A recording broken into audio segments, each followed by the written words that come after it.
वित्त मंत्री निर्मला सीतारमण ने वित्त वर्ष 2024-25 के बजट भाषण में माइनर्स के लिए एक पेंशन स्कीम की घोषणा की। मकसद था कि माता पिता या अभिभावक बच्चे की पेंशन प्लान के लिए कंट्रीब्यूट करे और जब बच्चा वयस्क हो जाए तो इसे वह नॉर्मल पेंशन अकाउंट में बदल ले। माइनर्स के लिए पेंशन स्कीम की शुरुआत 18 सितंबर 2024 को किया गया और इसका नाम रखा गया एनपीएस वात्सल्य। Bankwise, your gateway to financial wisdom. NPS वात्सल्य मुख्यतः माइनर्स के लिए डिजाइन किया गया है। यह माइनर्स को कम उम्र से ही बचत की आदत डालने, वित्तीय शिक्षा, लॉन्ग टर्म फाइनेंशियल सिक्योरिटी और विवेकपूर्ण वित्तीय प्रबंधन में मदद करने के उद्देश्य से शुरू किया गया। यह स्कीम बच्चों को सशक्त बनाने और एक ऐसी सोसाइटी बनाने जहां सबके पास अपना पेंशन हो, उसके लिए है। यह भारत सरकार के विजन विकसित भारत एक्ट 2047 से भी ताल्लुक रखता है। यह scheme pension fund regulatory and development authority यानी कि पीएफआरडीए द्वारा संचालित होता है। माइनर्स का मतलब ऐसे व्यक्ति से है जिसकी आयु 18 वर्ष से कम है। जैसा कि मैंने आपको ऊपर बताया कि यह स्कीम माइनर्स के लिए है, तो कोई भी भारत का नागरिक जिसकी आयु 18 वर्ष से कम है इस स्कीम से जुड़ सकता है।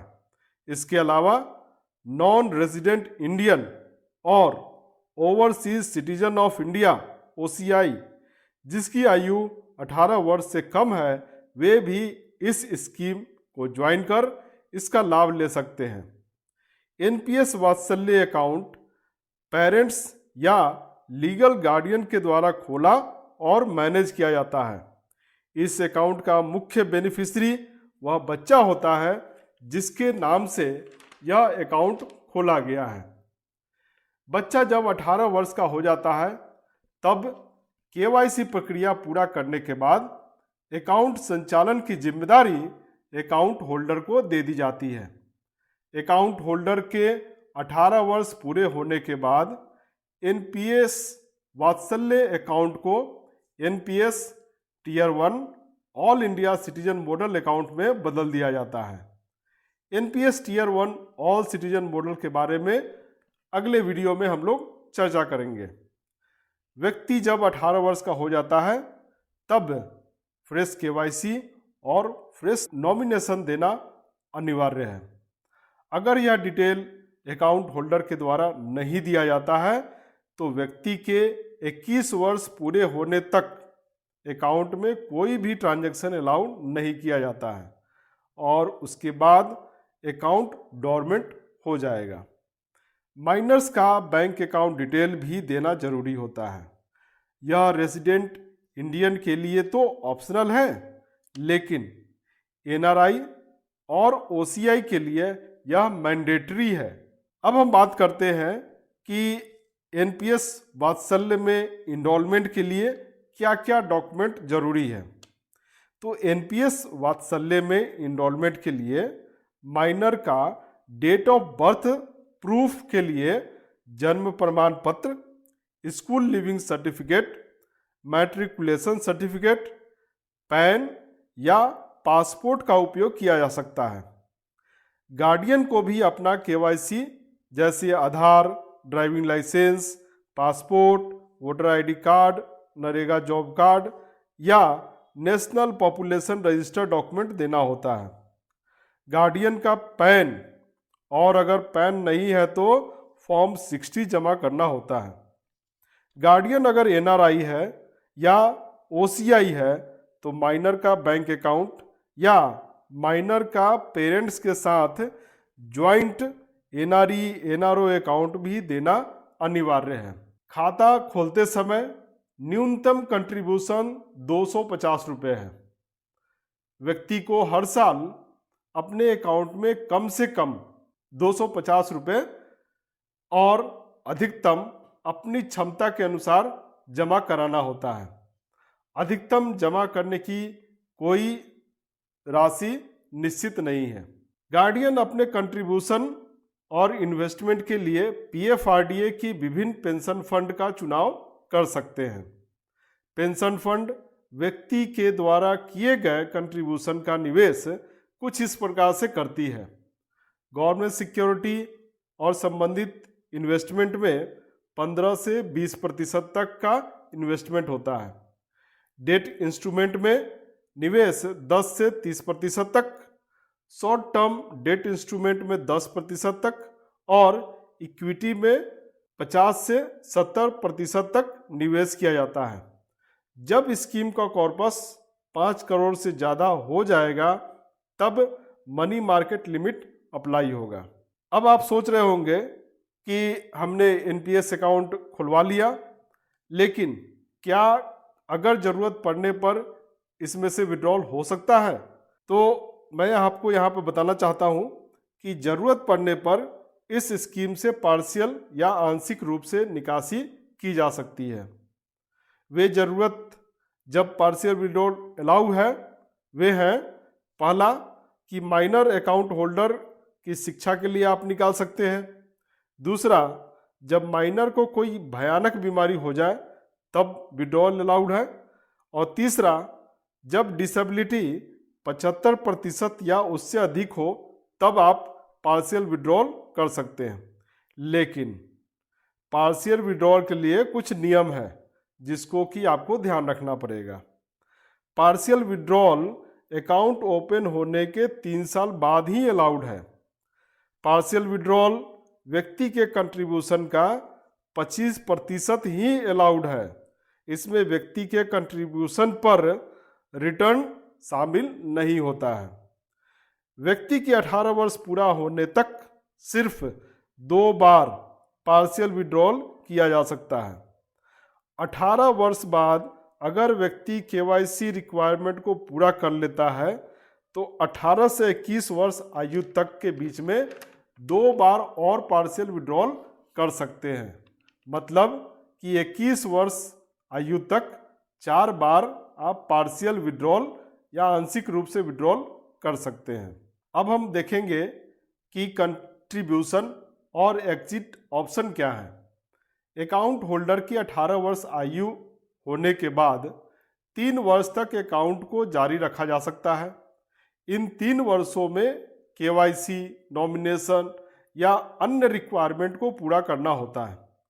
केवाईसी और अन्य रिक्वायरमेंट पूरा होने के बाद अकाउंट होल्डर के पास 3 ऑप्शन होते हैं।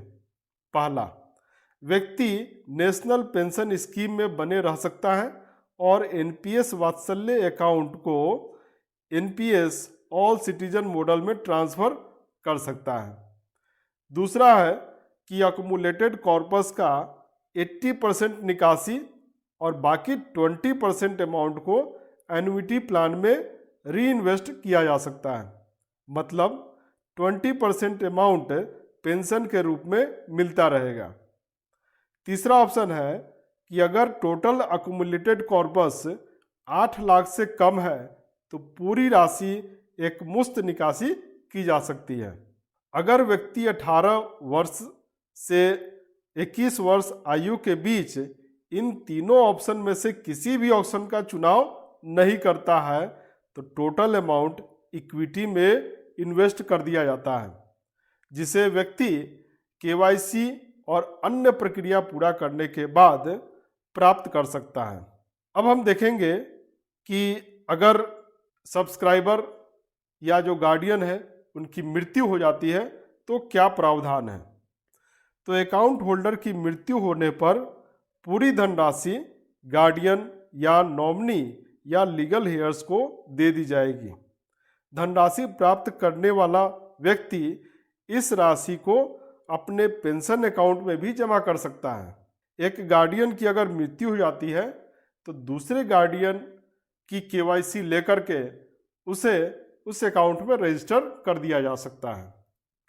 माता पिता दोनों की अगर मृत्यु हो जाती है तो किसी गार्डियन को उस अकाउंट में रजिस्टर किया जा सकता है।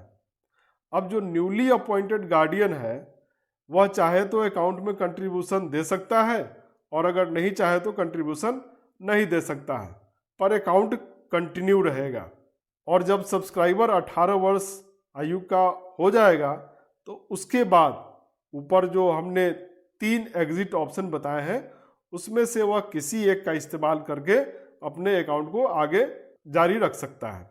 दोस्तों, अभी तक तो हमने एनपीएस वात्सल्य के विभिन्न प्रावधानों के बारे में बात कर लिया, लेकिन सबसे ज़रूरी बात यह कि इस अकाउंट से आप कैसे जुड़ सकते हैं, इस अकाउंट को कैसे ओपन करना है, इसके बारे में हमने कोई चर्चा नहीं किया। तो यहाँ पर हम लोग बात करेंगे कि इस अकाउंट को कैसे आप ओपन कर सकते हैं। तो साथियों, एनपीएस वात्सल्य अकाउंट आप बैंक या पोस्ट ऑफिस से खुलवा सकते हैं। आप बैंक या पोस्ट ऑफिस की वेबसाइट पर जाकर ऑनलाइन भी अकाउंट ओपन कर सकते हैं और एनपीएस ट्रस्ट की ई-एनपीएस प्लेटफॉर्म के माध्यम से भी अकाउंट को ओपन किया जा सकता है।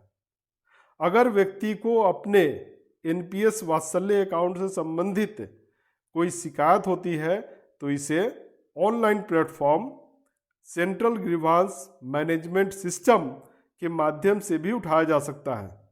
शिकायत दर्ज होने के 30 दिनों के अंदर इसका निवारण प्रदान किया जाएगा।